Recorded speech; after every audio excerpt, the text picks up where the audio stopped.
Good morning, everybody. Welcome to New Frontiers Church Daily Devotionals as we finish up our series on the book of Proverbs.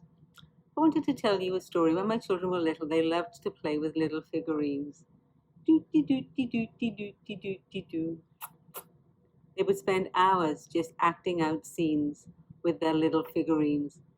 And because of that, I really wanted to build my daughter Rebecca a doll's house. But when I looked at the kits, they were expensive, out of my price range really, and I was chatting to a friend about that, and she suddenly said to me with delight, I have a doll's house that's not quite finished, that's in my attic. It's from my childhood and it never got finished. I'd love for you to have it for Rebecca. Well, that was just an answer to prayer for me, God's provision, if you like. I'd really wanted to do that. And here it is. That's why I'm in the basement. I pulled this out to have a look at it. I spent hours in the attic building this thing. Each of these roof shingles had to be glued on individually. Put the window boxes on too. A couple have fallen off now. And then I had so much fun doing the inside of it. The walls had to be covered. Carpets had to be measured and laid. And I had so much fun filling it up with beautiful things. I don't know who had more fun with it, me or Rebecca. But I'm just going to pop up from the basement to my normal spot because it's cold down here, just like it was in the attic. So why was I showing you the doll's house? Well, because as I read Proverbs 24 today, it reminded me of building that doll's house, because verse 3 says, by wisdom a house is built, and through understanding it's established. Through knowledge its rooms are filled with rare and beautiful treasures. And I had needed knowledge and understanding to complete that project.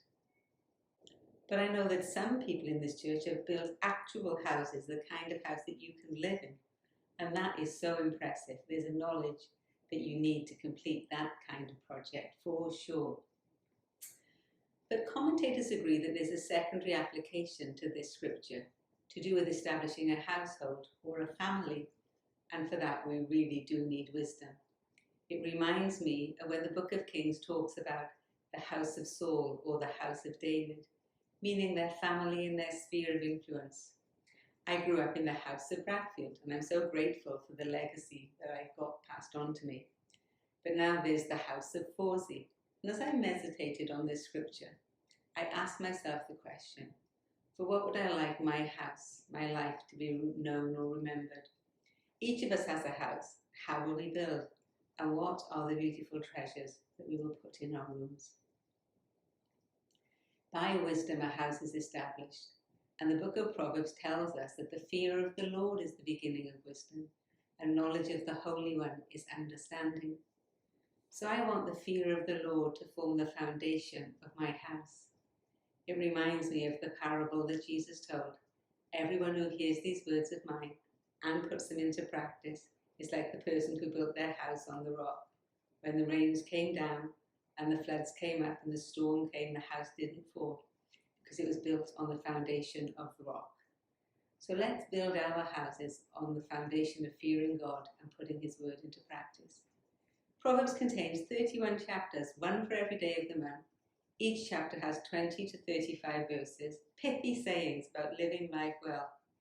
And that amounts to anywhere between 600 to 1,000 proverbs that will help you to build your house.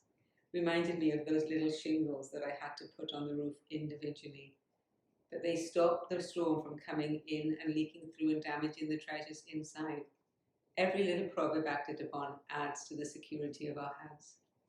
And Proverbs goes on to offer practical guidance in doing what's right and just and fair as we seek to establish our houses. It's packed with advice about poverty and wealth, laziness and work, success and failure, how we speak, how we make decisions, but there's an overarching theme of how we treat one another.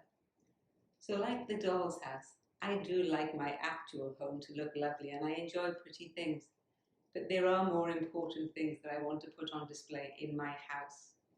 And I thought about some of the things that we've talked about in this series: wearing love, faithfulness and discretion, speaking honestly and offering encouragement, being content and thankful as we count our blessings. And I'd like my house to be filled with those beautiful treasures, and I don't want them to be rare. By wisdom a house is built, and through understanding it is established. Through knowledge its rooms are filled with rare and beautiful treasures.